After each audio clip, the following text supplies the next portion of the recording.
إن الحمد لله نحمده ونستعينه ونستغفره ونعوذ بالله من شرور أنفسنا ومن سيئات أعمالنا من يهده الله فلا مضل له ومن يضلله فلا هادي له أشهد أن لا إله إلا الله وحده لا شريك له وأشهد أن محمدًا عبده ورسوله أما بعد فإن خير الحديث كتاب الله وخير الهدي هدي محمد صلى الله عليه وسلم وشر الأمور محدثاتها وكل محدثة بدعة وكل بدعة ضلالة وكل ضلالة في النار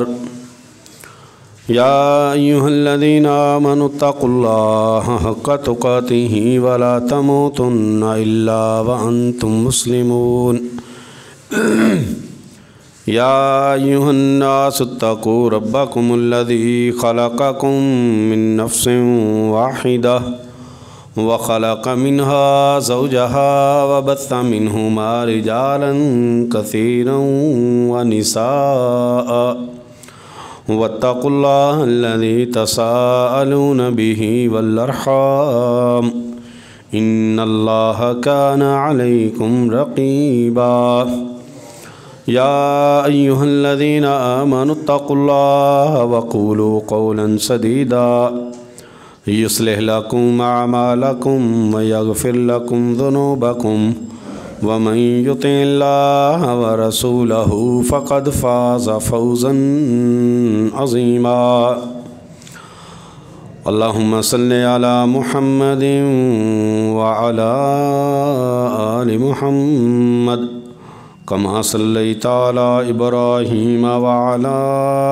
آل إبراهيم إنك حميد مجيد اللهم بارك على محمد وعلى آل محمد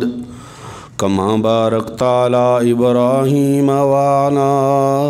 آل إبراهيم إنك حميد مجيد رب اشرح لي صدري ويسر لي أمري واحلل عقدة من لساني يفقهوا قولي رب زدني علما رب زدني علما قال الله تبارك وتعالى في كتابه المجيد أعوذ بالله السميع العليم من الشيطان الرجيم من همزه ونفخه ونفثه بسم الله الرحمن الرحيم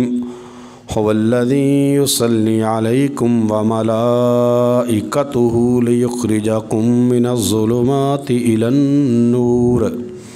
وقال تبارك وتعالى في كتابه المجيد الذين يحملون العرش ومن حوله يسبحون بحمد ربهم ويؤمنون به ويستغفرون للذين آمنوا ربنا وسعت كل شيء رحمة وعلما فاغفر للذين تابوا واتبعوا سبيلك وقهم عذاب الجحیم۔ اپنی بات کا آغاز کرنے سے پہلے آپ بھائیوں سے پہلے بھی کئی بار گزارش کیا ہے کہ وضو کر کے دوران خطبہ مسجد میں کوئی بھائی داخل ہو تو 2 رکعت پڑھنے کے بغیر نہ بیٹھا کریں۔ اس کے بارے میں رسول اللہ صلی اللہ علیہ وسلم کی بہت ساری احادیث ہیں۔ رسول اللہ صلی اللہ علیہ وسلم نے فرمایا کہ جب کوئی بندہ مسجد میں داخل ہو تو وہ 2 رکعت پڑھنے کے بغیر نہ بیٹھے۔ والامام یخطب، میں سب کے لیے ویسے کہہ رہا ہوں کئی تو امام خطاب کر بھی رہا ہو تو پھر بھی 2 رکعت پڑھ کے بیٹھنا چاہیے۔ رسول اللہ صلی اللہ علیہ وسلم نے ایک آدمی بیٹھا اور آپ صلی اللہ علیہ وسلم نے اس کو اٹھا دیا اشارے سے کہ صلی رکعتین۔ پھر ایک اور بھائی غلطی کرتے ہیں کہ اذان ہو رہی ہے تو وہ کھڑے ہو کر اذان سنتے ہیں پہلے، پھر وہ 2 رکعت شروع کرتے ہیں. بھائی آپ مسجد میں آئے ہیں، آپ 2 رکعت شروع کر دیں. وہ جو بندہ فارغ بیٹھا ہے وہ اذان کا جواب دے، جو اوپر سے آیا ہے وہ انتظار نہ کرے، وہ 2 رکعتیں شروع کر کے بیٹھے، خطبے کی طرف اس کی توجہ زیادہ ہو جائے گی انشاءاللہ. یہ چھوٹی چھوٹی باتیں ہیں، ان کا خیال کریں. ایک اور بات، ابھی میں سامنے ایک بھائی کو وضو کرتے ہوئے دیکھ رہا تھا، میں بیٹھا تھا، اذان ہو رہی تھی، تو بھائی نے وضو کیا ہے، تو وضو کے دوران مسا جو ہے نا وہ بھائی نے ایک تو صحیح نہیں کیا. یہ مسائل نا سمجھنے والے ہیں میرے بھائی. مسا یوں کر کے تو بس ادھر ہی ہاتھ مار کے پیچھے سے ہاتھ کو آگے لے کے آنا ہے باقاعدہ، پھر کانوں میں اس طرح انگلیاں مار کے اس انگوٹھے کو پیچھے سے اس طرح پورے کان تر کرنے ہیں. اتنا کر کے بعد میں پاؤں دھونے کی باری ہے. اس بھائی نے دوبارہ پھر منہ صاف کیا ہے، پھر منہ پہ چھٹا مارا ہے، پھر کلی وغیرہ کی ہے. یہ طریقہ بالکل ٹھیک نہیں ہے، وضو کی ترتیب خراب ہو گئی ہے. پہلے وضو کر لیں اچھے طریقے سے، پھر آپ کو کوئی شک ہے کہ منہ پہ کوئی چیز لگی ہے تو اس کو صاف کر لیں. وضو کی ترتیب خراب نہیں کرنی. تو ان باتوں کا خیال رکھنا. یہ چھوٹی چھوٹی باتیں ہیں لیکن ان کے ساتھ بڑا فائدہ ہے ان کو سیکھنے کا انشاءاللہ. اصلاح ہے. میں نے آپ کے سامنے 2 آیات پڑھی ہیں. وَالَّذِي يُصَلِّي عَلَيْكُمْ وَمَلَائِكَتُهُ لِيُخْرِجَكُم مِّنَ الظُّلُمَاتِ إِلَى النُّورِ. وہ اللہ وہ ہے کہ جو تم پر اپنی رحمت نازل فرماتا ہے. وَمَلَائِكَتُهُ اور اس کے فرشتے تمہارے لیے دعائیں کرتے ہیں. لِيُخْرِجَكُم مِّنَ الظُّلُمَاتِ إِلَى النُّورِ. کس وجہ سے کہ اللہ تبارک و تعالیٰ تمہیں اندھیروں سے نکال کے روشنیوں میں لے آئے. آپ نے یہ آیت بڑی دفعہ پڑھی سنی ہوگی، اور وہ آیت بھی آپ نے ان اللہ و ملائکتہ یصلون علی النبی، کہ اللہ اور اللہ کے فرشتے رسول اللہ صلی اللہ علیہ وسلم پر درود بھیجتے ہیں.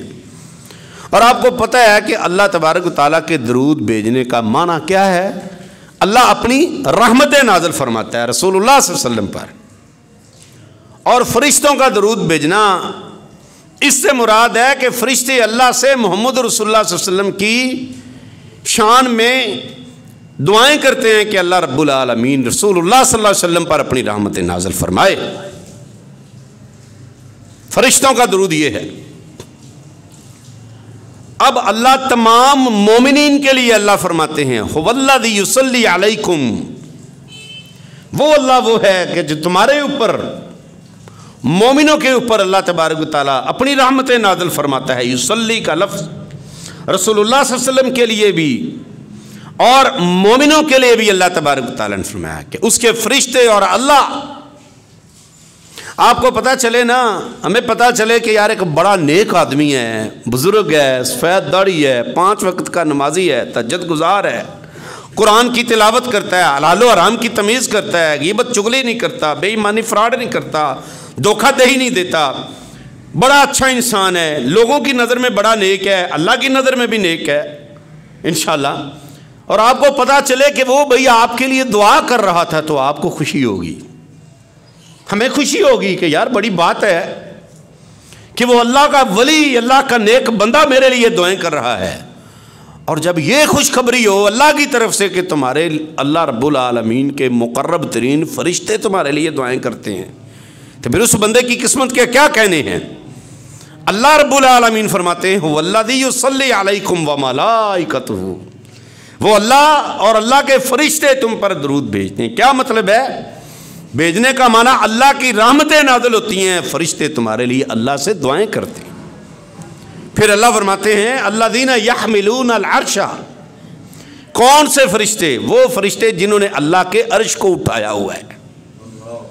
اللہ کے عرش کو جنہوں نے تھاما ہوا ہے، اللہ کے عرش کو جنہوں نے قابو کیا ہوا ہے، اللہ کے عرش کو جنہوں نے پکڑا ہوا ہے، وہ اللہ رب العالمین فرماتے ہیں الذین یحملون العرش ومن حولہ. اور جو ان کے قریب قریب فرشتے ہیں، اللہ کے عرش کو اٹھانے والے فرشتے اور ان کے جو قریب ترین فرشتے ہیں، اللہ فرماتے ہیں الذین یحملون العرش ومن حولہ، ان کے جو قریب ہیں، کیا ان کی صفات ہیں؟ یسبحون بحمد ربہم، ایک تو وہ اپنے رب کی تسبیحات بیان کر رہے ہیں، اللہ کی تسبیحات بیان کرنے کے ساتھ وَيُؤْمِنُونَ بِهِ، اپنے اللہ پر ایمان لانے والے فرشتے ہیں، وَيَسْتَغْفِرُونَ، اور وہ اللہ کے فرشتے اللہ سے بخشش کی دعائیں مانگتے ہیں۔ اللہ سے بخشش کی دعائیں کن کے لیے مانگتے ہیں؟ خود تو ان کو اپنے لیے بخشش کی دعا مانگنے کی ضرورت نہیں ہے، کیوں؟ اللہ نے ان کو گناہوں سے پاک رکھا ہے، ان کے کوئی گناہ نہیں ہے۔ اللہ فرماتے ہیں یستغفرون للذین، ان کے لیے جو ایمان والے ہیں، اللہ تبارک و تعالیٰ کے وہ نیک بندے، للذین آمنوا، جو ایمان والے بندے ہیں، جو اللہ پر ایمان لانے والے ہیں، کیا کہتے ہیں؟ ربنا، اے ہمارے رب، فرشتے اللہ سے کہتے ہیں ربنا، اے ہمارے رب، وسعت کل شیء، اللہ تو بڑا وسیع ہے، ہر چیز پر وسعت والا ہے، رحمتاً، تیری رحمت بڑی وسعت والی ہے، وعلما، اور تیرا علم وسیع ہے، اے اللہ تو رحمت کے لحاظ سے، علم کے لحاظ سے، اللہ تیری رحمتیں بڑی وسیع، اللہ تیرا علم بڑا وسیع ہے، فاغفر للذین تابوا، اللہ ان کو بخش دے جو توبہ کرنے والے ہیں۔ اللہ رب العالمین کے فرشتے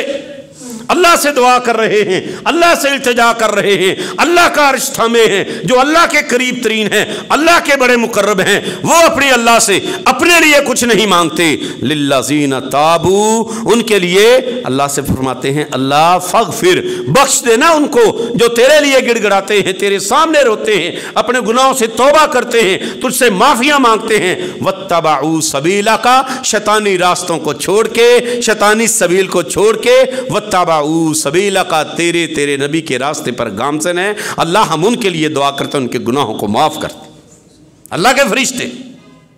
اللہ اکبر، واقعہم عذاب الجحیم، اور کہتے ہیں اللہ ان کو جہنم کے عذاب سے بچا لے،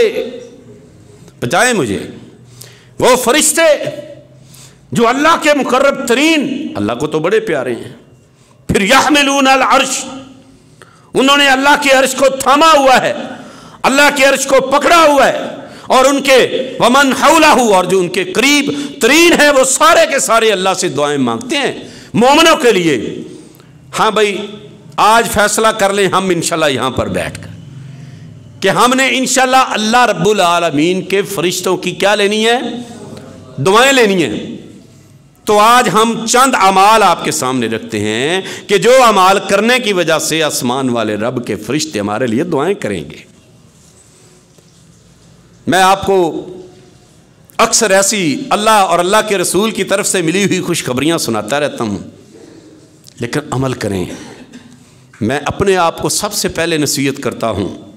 پھر آپ بھائیوں کے لیے عرض کرتا ہوں، گزارش کرتا ہوں کہ یہ خوشخبریاں بڑی عظیم خوشخبریاں ہیں، اور یہ زندگی بڑی مختصر زندگی ہے۔ وہ میدان حشر، وہ اللہ تبارک و تعالیٰ کی عدالت کا کٹہرا، وہ اللہ کے سامنے کھڑے ہونے کا منظر بڑا خطرناک منظر ہے میرے عزیزو۔ اس وقت کی یاد اس وقت آئے گی، پھر پچھتانا پڑے گا، پھر کوئی چیز ہاتھ نہیں آئے گی۔ آج وقت ہے، عمل کرنے کا ٹائم ہے، اللہ نے عمل کا وقت دیا ہے، اللہ نے موقع فراہم کیا ہے، اللہ تبارک و تعالیٰ نے عقل سے نوازا ہے، اللہ نے اختیارات بھی دے دیے ہیں کہ یہ کام کر لو۔ آسمان والے فرشتوں کی ڈیوٹی اللہ لگاتا ہے کہ میرے مومن بندوں کے لیے تم مجھ سے استغفار کرو، مجھ سے معافیاں مانگو۔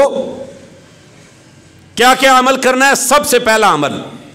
پیارے نبی صلی اللہ علیہ وآلہ وسلم کے صحابی عبداللہ ابن عمر رضی اللہ تعالیٰ عنہ فرماتے ہیں کہ میں نے سنا رسول اللہ صلی اللہ علیہ وسلم نے فرمایا من بات طاہرن، جو بندہ رات کو سونے سے پہلے وضو کر لیتا ہے، جو پاکیزگی اختیار کر کے سوتا ہے، جو وضو کر کے اپنے بستر پر چلا جاتا ہے سونے کے لیے، وَبَاتَ فِي شَعْرِهِ وَفِي شِعَارِهِ مَلَكٌ، اللہ ایک فرشتے کی ڈیوٹی لگا دیتے ہیں کہ تو نے بھی یہ رات اس کے بالوں میں، سر کے بالوں میں اس کے ساتھ رات گزارنی۔ بات فی شعرہ ملکن، ایک اسپیشل فرشتہ اللہ تبارک و تعالیٰ کی طرف سے اس کے ساتھ لگ جاتا ہے۔ عمل کیا کیا ہے جناب؟ ہاں جی،